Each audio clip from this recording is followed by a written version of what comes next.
Assalamualaikum warahmatullahi wabarakatuh. Bertemu lagi dengan belajar bareng matematika. Pada kesempatan kali ini, belajar bareng matematika akan membahas tentang persamaan garis lurus. Bagian pertama yaitu menentukan gradien garis. So, siapkan alat tulis kalian dan mari kita mulai belajar. Materi yang akan kita pelajari pada kesempatan kali ini yang pertama adalah pengertian gradien garis, yang kedua adalah menentukan gradien garis jika diketahui grafiknya, yang ketiga adalah menentukan gradien garis jika diketahui persamaannya, dan yang keempat adalah menentukan gradien garis jika diketahui dua titik yang dilalui. Mari kita mulai belajar dan jangan lupa untuk mencatat hal-hal penting yang kalian dapatkan dari video ini. Nah, langsung saja kita ke materi yang pertama. Apa itu gradien? Pernahkah kalian melewati jalan yang naik dan turun seperti halnya jalan-jalan di daerah pegunungan? Tahukah kalian bahwa dalam pembuatan jalan yang menanjak dan berkelok-kelok diperlukan perhitungan tertentu agar kendaraan mudah untuk melewatinya? Salah satu perhitungan matematika yang harus diperhatikan dalam pembangunan jalan seperti itu adalah kemiringannya. Jika kita menganggap kemiringan jalan tersebut adalah ruas garis AB, maka garis lurus tersebut memiliki kemiringan tertentu. Kemiringan ini dalam matematika dikenal dengan sebutan gradien atau kemiringan garis. Gradien biasanya disimbolkan dengan huruf M kecil. Jadi, dapat kita simpulkan, gradien garis merupakan nilai kemiringan atau kecondongan suatu garis. Gradien garis biasanya dilambangkan dengan huruf M. Kemudian, untuk menentukan gradien garis, yaitu diperoleh dari hasil pembagian perubahan nilai Y atau delta Y dan perubahan nilai X atau delta X.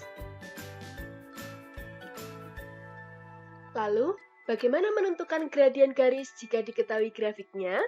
Untuk mencari gradien dari suatu garis yang diketahui grafiknya, selalu mulailah dari titik yang berada di sebelah kiri.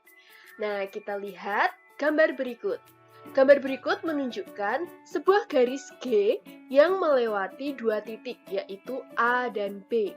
Titik yang berada di sebelah kiri adalah titik A, dan titik yang berada di sebelah kanan adalah titik B. Kita akan mencari gradien garis G. Maka kita harus berjalan dari titik yang paling kiri yaitu titik A. Kita berjalan dari titik A ke arah kanan sejauh 3 satuan. Kemudian kita berjalan ke arah atas sejauh 2 satuan. Maka diperoleh perubahan Y atau delta Y yaitu 2 satuan dan perubahan X atau delta X yaitu 3 satuan. Maka diperoleh M atau gradien garis G sama dengan delta Y dibagi delta X yaitu 2 dibagi 3. Maka gradien garis G adalah 2/3. Selanjutnya, perhatikan ilustrasi yang kedua, yaitu kita akan menentukan gradien garis H yang melalui titik A dan titik B. Titik yang paling kiri adalah titik A, dan titik yang berada di sebelah kanan adalah titik B. Maka kita harus berjalan dari titik A ke arah kanan, yaitu sebanyak 3 satuan.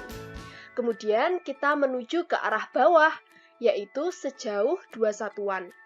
Karena berjalan menuju arah bawah, maka menjadi negatif 2. Sehingga diperoleh perubahan Y atau delta Y adalah negatif 2 dan perubahan X atau delta X adalah 3. Maka diperoleh gradien garis H yaitu M sama dengan delta Y dibagi delta X. Delta Y-nya adalah negatif 2 dan delta X-nya adalah 3. Maka gradien garis tersebut adalah negatif 2/3.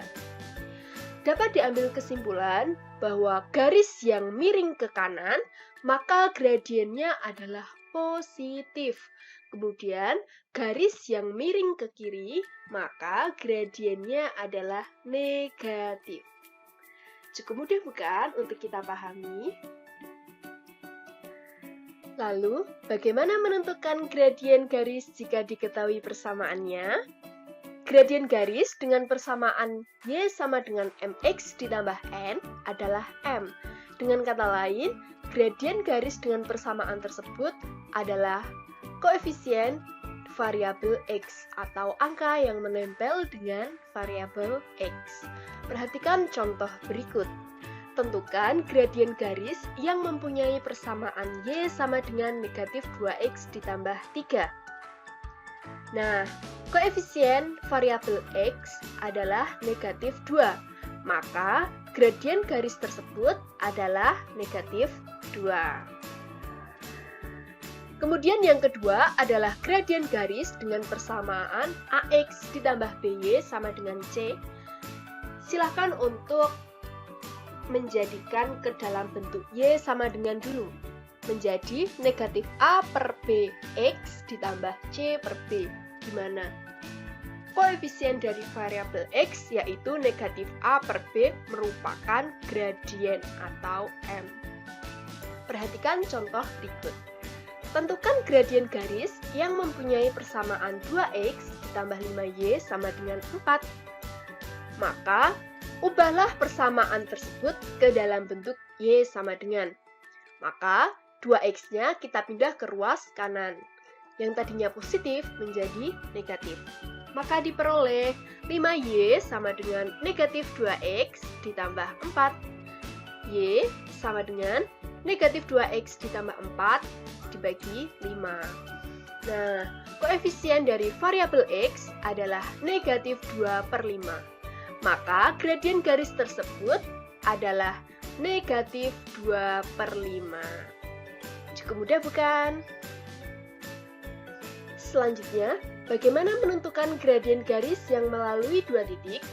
Gradien garis yang melalui titik A dengan koordinat x1, y1 dan titik B x2, y2 dapat kita lihat dalam ilustrasi berikut. Misalkan sebuah garis H melewati titik A dengan koordinat x1, y1 dan titik B dengan koordinat x2, y2. Seperti yang dijelaskan sebelumnya, bahwa gradien suatu garis dapat dicari dengan menggunakan perbandingan komponen Y dan komponen X ruas garis tersebut. Untuk komponen Y dari ruas garis H, yaitu Y2 dikurangi Y1. Kemudian untuk komponen X dari garis H adalah X2 dikurangi X1. Maka diperoleh gradien atau M adalah delta Y dibagi delta X, yaitu Y2 dikurangi Y1 dibagi X2 dikurangi X1. Perhatikan contoh berikut. Tentukan gradien garis yang melalui titik A negatif 3,2 dan B 4, negatif 5. Pertama adalah tulis rumusnya terlebih dahulu. Rumus gradien M adalah delta Y dibagi delta X sama dengan Y2 dikurangi Y1 dibagi X2 dikurangi X1. Y2 adalah negatif 5, Y1-nya adalah 2, maka negatif 5 dikurangi 2. Dibagi X2-nya 4, X1-nya negatif 3. Dibagi 4 dikurangi negatif 3, maka diperoleh negatif 5 dikurangi 2 adalah negatif 7, 4 dikurangi negatif 3 adalah 7. Maka diperoleh negatif 7 dibagi 7 sama dengan negatif 1. Maka gradien garis tersebut adalah negatif 1. Bagaimana? Cukup mudah bukan untuk menentukan suatu gradien garis? Demikianlah materi yang dapat saya sampaikan pada kesempatan kali ini. Semoga video yang saya sampaikan dapat bermanfaat untuk kalian semua. Jangan lupa untuk like dan subscribe. Dan sampai bertemu di pembelajaran berikutnya. Terima kasih dan wassalamualaikum warahmatullahi wabarakatuh.